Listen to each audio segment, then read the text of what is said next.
அத்தியாயம் 72. இசையருவி, நீதான் இனிமே நம்ம ஓநாய் குழுவோட அடுத்த தலைவராய் இருக்க போற. அதாவது என் மனைவியா நீ மாறும்போது இந்த பொக்கிஷத்து மேல உனக்கும் சம உரிமை இருக்கும்.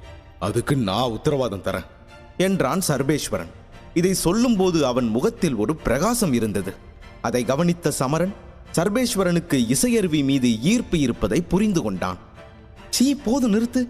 நான் உனக்கு மனைவியாகிறதா? இதை எப்படி உன்னால நினைச்சு பார்க்க முடியுது? எனக்கு உன்னை பார்க்கவே வெறுப்பா இருக்கு என்றாள் இசையருவி. சர்வேஸ்வரன் இருவரையும் கோபமாக பார்த்தான். இசையருவியின் வார்த்தைகள் அவனை மிகவும் கோபப்படுத்தியது. ஆனாலும் கோபத்தை தனக்குள் மறைத்து கொண்டு புன்னகையுடன் அவளிடம், வெறுப்பா இருக்கா? எனக்கு அதை பத்தி கவலை இல்லை இசையருவி. நீ விரும்பினாலும் விரும்பலனாலும் நான் உன்னை என் மனைவியா ஆக்கிக்கத்தான் போறேன். அதனால உன் மனசை மாத்திக்கிற வழிய பாரு என்று சொல்லிக்கொண்டே அவள் அருகில் நின்றிருந்த சமரனை பார்த்தான். ஏய் சமரா, நான் உன்னை என் குழுவுல சேர்ந்துக்கிறியான்னு அப்பவே கேட்டேன்ல. அப்பவே சேர்ந்திருந்தா இப்போ எனக்கு எதிரில் நிற்க வேண்டிய அவசியமே வந்திருக்காதுல்ல. ஆனா இனிமே நீ சேரணும்னு நினைச்சாலும் பிரயோஜனம் இல்லை. உனக்கான நேரம் முடிஞ்சு போச்சு என்றான். அவனுடைய மிரட்டலை கேட்ட சமரன் மூக்கை தேய்த்து கொண்டு, அதை நினைச்சு எனக்கு எந்த வருத்தமும் இல்லை. உன்னோட குழுவுல சேரணும்னு இங்க யாரும் துடிக்கல. உன் குழுவுல குறைந்தபட்சம் ஒரு மகாயோகி வீரரை கூட நான் பார்க்கவே இல்லை. இதுக்கே உனக்கு இவ்வளோ பெருமையா என்றான். உன்னை எல்லாம் கொல்றதுக்கு மகாயோகி தேவையில்லை, நாங்களே போதும். மரியாதையா எல்லாத்தையும் கொடுத்துட்டு அமைதியா இங்கிருந்து போயிடு, உயிராவது மிஞ்சும் என்றான் சர்வேஸ்வரன். இதை கேட்ட சமரன் சர்வேஸ்வரனுக்கு பின்னால் நின்றிருந்த வீரர்களை உன்னிப்பாக பார்த்தான். வீரர்களின் மார்பில் அடையாள சின்னம் தொங்கவிடப்பட்டிருந்தது. அவர்கள் அனைவரும் குறைந்தது 4 அல்லது 5 நட்சத்திரங்களை கொண்ட அபராஜிதன் தரத்தில் இருப்பவர்கள் என்பதை கவனித்தான். இதை பார்த்த சமரன் உள்ளுக்குள் கொஞ்சம் பயப்பட ஆரம்பித்தான். அவன் தற்போது இருக்கும் நிலையில் சுமார் 2 அல்லது 3 வீரர்களை மட்டுமே சமாளிக்க முடியும் என்று நினைத்தான். ஆனால் சர்வேஸ்வரனுக்கு பின்னால் 10 முதல் 12க்கும் மேற்பட்ட வீரர்கள் இருந்ததால் முதுகில் தொங்கும் கருங்கல்லை அகற்றி வைத்தாலும் கூட 6 நட்சத்திர அபராஜிதனை மட்டுமே கையாள முடியும். ஒருவேளை அனைத்து வீரர்களும் ஒரே நேரத்தில் சேர்ந்து தன்னை தாக்கினால் அவர்களால் கொல்லப்படுவோம் என்பதை சமரன் புரிந்து கொண்டான். அவன் என்ன செய்வது என்ற குழப்பத்தில் இருந்தான். உடனே மோதிரத்தை பார்த்து வருணமித்திரரிடம், குருவே, ரொம்ப இக்கட்டான சூழ்நிலையில மாட்டிக்கிட்டு இருக்கேன்.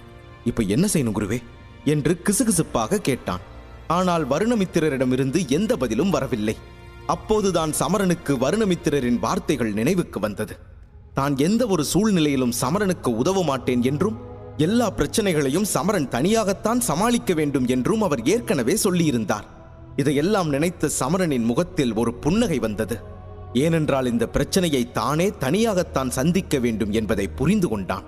அதே நேரம் பசித்த பூனை எலியை பார்ப்பது போல் சமரனை பார்த்து கொண்டிருந்தான் சர்வேஸ்வரன். பின்னர் அவன் புன்னகையுடன், நீ திறமசாலிதான் சமரா, ஒத்துக்கிறேன். உன்னை என் குழுவுல சேர்த்துக்கணும்னு ஆசைப்பட்டதும் உண்மைதான். ஆனா இப்போ எனக்கு வேற வழியே இல்லை. உன்னை கொன்னுதான் ஆகணும். உன்னை உயிரோட விட்டுட்டா நீ திரும்பி வந்து என்ன பழி வாங்க மாட்டேன்னு என்ன நிச்சயம்? பகையை மட்டும் பாக்கி வைக்கவே கூடாதுன்னு எங்க அப்பா அடிக்கடி சொல்லுவாரு. அதனால நான் உன்னை கொன்னுதான் ஆகணும் என்றான் சர்வேஸ்வரன். சமரன் மக்களுடன் போட்டி போட்டு பழகியிருந்தாலும் உயிருக்காக போட்டியிடுவது இதுவே முதல் முறை. ஆனாலும் அவனுக்கு தன் மீதான நம்பிக்கை மட்டும் இன்னும் தளரவில்லை. அவன் மிகவும் தைரியமாக சர்வேஸ்வரனை பார்த்து, நீ சொல்றதும் சரிதான் சர்வேஷ். தவறுதலா கூட என்னை உயிரோட விட்டுடாத. ஒருவேளை நான் உயிர் பொழைச்சிட்டா உன்னை மட்டும் இல்ல, உன்னோட ஒட்டுமொத்த ஓநாய் குழுவையுமே அழிச்சிடுவேன். அதனால முடிஞ்சா என்னை இங்கேயே கொன்னுடு என்றான். உயிருக்கே ஆபத்து வந்த போதும் சமரனின் முகத்தில் ஒரு துளி கூட பயத்தின் அடையாளமே இல்லை. அவனது துணிச்சலை கண்டு சர்வேஸ்வரன் வியந்து போனான். உன் துணிச்சலை நான் பாராட்டுறேன். இப்படிப்பட்ட நேரத்துல கூட நீ இவ்வளவு தைரியமா இருக்கிறத பார்த்தா எனக்கே ரொம்ப வியப்பாதான் இருக்கு. ஆனா அதுக்காகலாம் உன்னை எங்களால உயிரோட விட முடியாது என்றான். இதை கேட்ட சமரன் எதுவும் பேசாமல் சர்வேஸ்வரனையே பார்த்து கொண்டிருந்தான். அப்போது இசையருவி ரகசியமாக அவன் கையில் எதையோ திணித்தாள். தன் கையில் எதையோ உணர்ந்த சமரன் அது என்னவென்று யாரும் பார்க்காதபடி சற்றும் யோசிக்காமல் தன் முஷ்டியை உடனே இறுக்கினான். ஓரக்கண்ணால் இசையருவியை பார்த்தான். அவள் தலையை குனிந்தபடி ரகசியமாக அவனிடம், பச்சை பொடி தூக்கம் என்று கூறினாள். அதை கேட்ட சமரன் தலையை ஆட்டினான். பின்னர் அறையில் இருந்த 3 ஜொலிக்கும் முத்துக்களையும் கவனமாக பார்த்து கொண்டான். அப்போது அவன் மனதில் ஒரு யோசனை தோன்றியது. அதன் பிறகு அவன் இசையருவியை பார்த்து, என்ன நடந்தாலும் என் கூடவே இரு, என்னை விட்டு நகர்ந்து போகாத என்றான். அவளும் சரி என்பது போல மெல்ல தலையசைத்தாள். அதே நேரம் சர்வேஸ்வரன் தனது வீரர்களிடம், வீரர்களே, இவனை கொல்லுங்க. ஆனா ஒரு விஷயத்தை மட்டும் ஞாபகம் வச்சுக்கோங்க. இசையருவி மேல ஒரு சின்ன கீறல் கூட விழக்கூடாது. அவ என் தேவதை. போங்க, அவனை மட்டும் சீக்கிரமா முடிச்சு விடுங்க. அந்த தேவதைய அப்படியே என்கிட்ட கூட்டிட்டு வாங்க என்று கட்டளையிட்டான். இப்படி சொல்லிக்கொண்டே போர் வீரர்களிடம் கையை காட்டியவுடன் ஏறக்குறைய எல்லா வீரர்களும் கூச்சலிட்டுக் கொண்டே சமரனை நோக்கி நகர ஆரம்பித்தனர். போர் வீரர்கள் தன்னை நோக்கி வருவதைக் கண்ட சமரன் தன் கையை அவர்களை நோக்கி நகர்த்தி தன் சக்தியால் அந்த பச்சை பொடியை வெடிக்கச் செய்தான். வெடிச்சத்தத்தால் அறை முழுவதும் பச்சை பொடி பரவியது. பொடியை பார்த்த சர்வேஸ்வரன் தன் வீரர்களிடம், எல்லாரும் சீக்கிரமா மூக்க பத்திக்கோங்க, அவனை விடாதீங்க என்றான். பச்சை பொடிக்கு பயந்த வீரர்கள் சர்வேஸ்வரனின் பேச்சை கேட்டு மூச்சை பிடித்துக் கொண்டு ஆயுதங்களை எடுக்கத் தொடங்கினர். பின்னர் கண்ணிமைக்கும் நேரத்தில் அவர்கள் மீண்டும் சமரனை நோக்கி வேகமாகச் சென்றனர். ஆனால் அப்போதும் சமரன் பதறவில்லை. அவன் இசையருவியை இழுத்துக் கொண்டு 2 அடிகள் பின்வாங்கினான். ஒரு கையால் அவளை பிடித்திருந்தான். மறு கையால் ஜொலிக்கும் முத்தை நோக்கி வெற்றிட கை என்று சொல்லி அதை தன் பக்கம் இழுத்தான். சமரன் இதை செய்தவுடன் அந்த ஒளிரும் முத்து சுவரில் இருந்து வேரோடு பிடுங்கிக் கொண்டு சமரனை நோக்கி வேகமாக வரத் தொடங்கியது. அது அவன் கைக்கு வந்தவுடன் உடனடியாக அதை அவன் தனது மாயாஜால சேமிப்பு மோதிரத்திற்குள் போட்டுக்கொண்டான். அறையிலிருந்து ஒரு முத்து குறைந்தவுடன் அங்கே பரவியிருந்த வெளிச்சமும் குறையத் தொடங்கிவிட்டது. நேரத்தை வீணடிக்காமல் மீதமுள்ள பளபளப்பான முத்துக்களையும் தன்னை நோக்கி இழுத்தான். அவற்றையும் தனது சேமிப்பு வளையத்திற்குள் வைத்துக் கொண்டான். கடைசி முத்தையும் வளையத்திற்குள் வைத்தவுடன் அந்த அறை முழுவதும் இருள் பரவியது. உடனே சற்றும் தாமதிக்காமல் இசையருவியின் கையை பிடித்துக் கொண்டு கதவை நோக்கி ஓட ஆரம்பித்தான் சமரன். யாரும் பதற வேண்டாம் வீரர்களே, எல்லாரும் உங்க சிறிய தீபங்களை வெளியில எடுங்க. யாரும் அசையாம அவங்க இடத்திலேயே நில்லுங்க. உங்களை தவிர வேற யாராவது இந்த அறையில நடக்கிறதையோ ஓடுறதையோ பாத்தீங்கன்னா உடனே யோசிக்காம அவனை கொன்னுடுங்க என்றான் சர்வேஸ்வரன். இருட்டாக இருந்தாலும் அவன் மிகவும் புத்திசாலித்தனமாக சூழ்நிலையை கையாள்கிறான் என்பதை நினைத்துக் கொண்டே ஓடினான் சமரன். சர்வேஸ்வரனின் பேச்சை கேட்ட வீரர்கள் தாங்கள் கொண்டு வந்த சிறிய தீபங்களை வெளியே எடுத்தனர். பின்னர் அந்த வீரர்கள் தங்கள் தீபங்களை ஏற்றத் தொடங்கினர். அதில் ஒரு வீரன் தீபத்தை ஏற்றும் போது திடீரென்று பலத்த காற்று அவனுக்கு முன்னால் கடந்து சென்றது. அதே நேரம் அவர்களில் சிலர் அடிவாங்கும் சத்தமும் கேட்டது. வீரர்கள் சிலர் தாக்கப்பட்டு தரையில் விழுந்தனர். அப்போது தரையில் விழுந்த வீரன் ஒருவன், அவன் கதவை நோக்கிதான் ஓடுறான், சீக்கிரம் அவனை நிறுத்துங்கள் என்று கத்தினான். வீரனின் குரலை கேட்ட சர்வேஸ்வரன் முகத்தில் கொஞ்சம் சிரமம் தெரிந்தது. மீண்டும் ஒருமுறை வீரர்கள் சிலர் அடிவாங்கும் சத்தம் கேட்டது. அப்போது ஒரு போர் வீரன், சின்ன தலைவரே, அந்த பையன் உன்னை நோக்கிதான் வரான் என்று அலறினான். இதை கேட்ட சர்வேஸ்வரன் பீதியடைந்து தனது உடலை பயன்படுத்தி அந்த அறையை விட்டு வெளியேறும் வழியை அடைத்துக் கொண்டு நின்றான். பின்னர் அவன் தனது 2 கைகளையும் இணைத்து தனது சக்திகளை வெளியே கொண்டு வரத் தொடங்கினான். அடுத்த நொடியே அவனது உடலில் இருந்து பச்சை நிற ஆற்றல் வெளிவரத் தொடங்கியது. அந்த ஆற்றலின் காரணமாக திடீரென்று அவனது கைகள் மரத்தைப் போல மாறத் தொடங்கின. வா சமரா வா, 2 நட்சத்திர தகுதியோட என் முன்னாடி எப்படி தாக்கு பிடிக்கிறன்னு நானும் பார்க்கிறேன் என்றான். அவன் முகத்தில் ஒரு லேசான புன்னகை தோன்றியது. அவன் ஒரு பிரகாசிக்கும் முத்தை எடுத்து தனது காலில் இருந்து சிறிது தூரத்தில் வீசினான். அந்த முத்தின் பிரகாசம் ஒரு சிறிய ஒளிவட்டத்தை உருவாக்கியது. அதில் சர்வேஸ்வரன் சுமார் 2 அடி வரை தெரிந்தான். ஆனால் எதிரியை தாக்க அந்த வெளிச்சம் போதுமானதாக இருந்தது. அப்போது 2 உடல்கள் அதிவேகமாக தன்னை நோக்கி வருவதைக் கண்டான். அந்த முத்தின் மெல்லிய வெளிச்சத்தில் சமரனின் முகத்தில் புன்னகை தெரிந்தது. திரும்பி போ, திரும்பி போ என்று கத்தினான் சமரன். இதை சொல்லிக்கொண்டே தன் முஷ்டியை இறுக்கி சமரனை இரக்கமின்றி தாக்கத் தொடங்கினான். காட்டின் சக்தி என்று அவனை நோக்கி கத்தினான். இப்படி சொன்னவுடனே அந்த பச்சை நிற ஆற்றல் சமரனை நோக்கி வேகமாக நகர்ந்தது. அதை கண்டு சமரன் சற்று பீதியடைந்தான். மன்னிச்சிடுங்க குருவே என்று சொல்லிக்கொண்டே உடனடியாக தனது மறு கையால் தன் முதுகில் கட்டப்பட்டிருந்த கல்லின் முடிச்சை அவிழ்த்தான். அதன் காரணமாக கனமான கல் தரையில் விழத் தொடங்கியது. பின்னர் அவன் கீழே குனிந்து கல்லை நோக்கி தனது சேமிப்பு வளையத்தை சுட்டிக்காட்டி தேய்க்கத் தொடங்கினான். அதனால் கல் உடனடியாக வளையத்திற்குள் சென்று விட்டது. சரியான நேரத்தில் சமரன் குனிந்து விட்டதால் சர்வேஸ்வரனின் தாக்குதலில் இருந்து உயிர் பிழைத்தான்.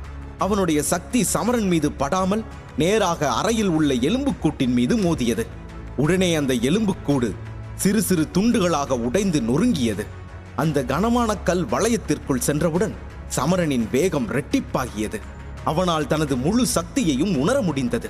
அது மட்டுமின்றி அவனுடைய கையில் நரம்புகள் இப்போது அடர்த்தியாக தோன்றுவதை கவனித்தான். இவ்வளவு சக்தி குவிந்ததால் அவன் புன்னகையுடன் சர்வேஸ்வரனை பார்த்தான். பின்னர் சமரன் அவனை தாக்கும்போது அவனது சக்திகள் அறை முழுவதும் பெருமளவில் பரவி சக்திகளின் சூறாவளியை உருவாக்கியது. ஆனால் இதையும் மீறி சமரன் அஷ்ட சக்திகள் என்று கத்தினான். இதை சொன்ன உடனே அவனது இதய துடிப்பு திடீரென்று அதிகரித்தது. உடைகள் சட்டென்று இறுகுவதை உணர்ந்தான். அவனுடைய கையும் திடீரென்று இரும்பை போல பலமாகவும் கனமாகவும் இருப்பது போல தோன்றியது.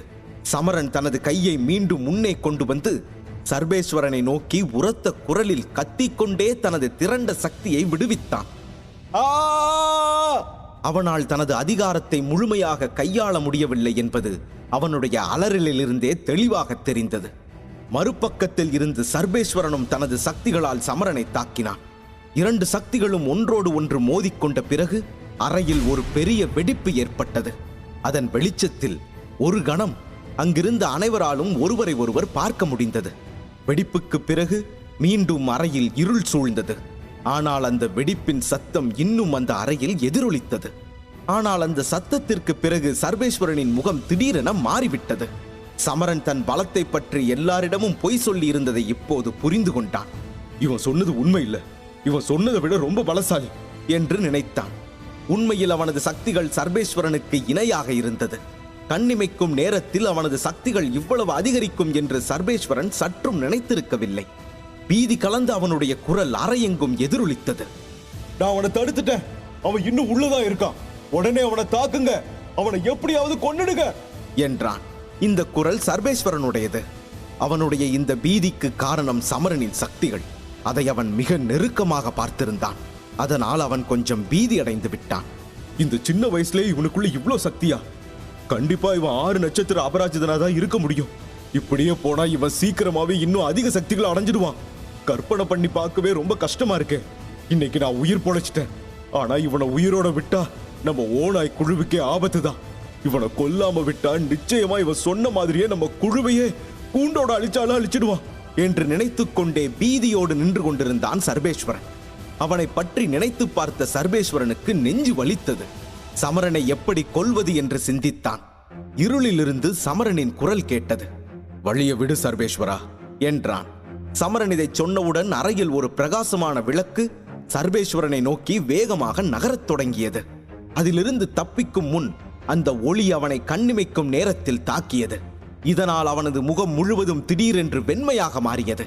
அவன் சத்தமாக இரும ஆரம்பித்தான். வாயில் இருந்து இரத்தம் வழியத் தொடங்கியது. தரையில் மெல்ல சரிந்து விழுந்தான். அவன் தரையில் விழுந்ததும் வா இங்கிருந்து கிளம்பலாம் என்று சொல்லிக்கொண்டே சமரன் இசையருவியின் கையை பிடித்தபடி குகைக்கு வெளியே ஓட ஆரம்பித்தான்.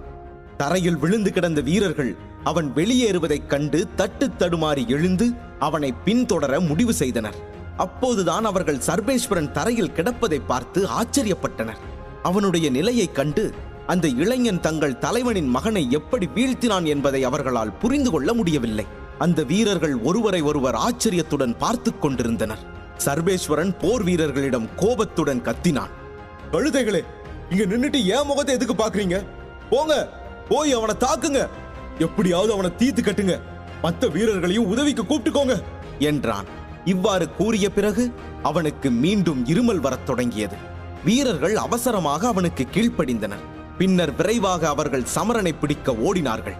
வீரர்கள் வெளியேறிய பிறகு சர்வேஸ்வரன் மிகவும் சிரமத்துடன் தரையில் நகரத் தொடங்கினான். அருகிலிருந்த ஒரு கல்லுக்கு தன்னைத்தானே நகர்த்தி சென்றான். அந்த கல்லில் முதுகை வைத்து ஆழ்ந்த மூச்சை வெளியே விட்டான். இந்த நேரத்தில் அவன் சமரனை கொல்ல நினைத்த ஒரு காட்டுத்தனம் அவனது கண்களில் தெரிந்தது.